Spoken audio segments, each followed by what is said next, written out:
একটুর জন্য বাঁচে গেলাম, তাড়াতাড়ি দৌড়ায় বাড়ি পৌঁছাতে হবে, না হলে মা ধরতে পারলে মারে আজকে পিছন লাল করে দিবে। আমি যত বড়ই ডগেজ মস্তান হই না কেন, মার সামনে আমার কোনো মস্তানি চলেই না। তোমরা এখন মনে মনে ভাবছো আমাকে কেন মারার জন্য দৌড়ায় বেড়াচ্ছে।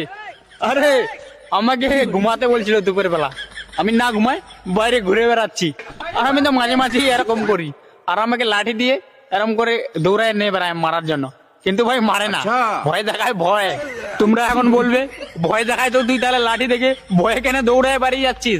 আরে মান সম্মান দেখতেই মান সম্মান মার, আমাকে লাঠি নিয়ে ভয় দেখাতে আসছে কিন্তু মারে না কোনোদিনও। তো আমারও তো একটু মান সম্মান রাখা দরকার মার, গুরুজন হয়ে লাঠি নিয়ে আসছে মানে কি আমাকেও তো ভয় পাতে হবে, ওই জন্য আমি ভয়ে বাড়ি যাচ্ছি।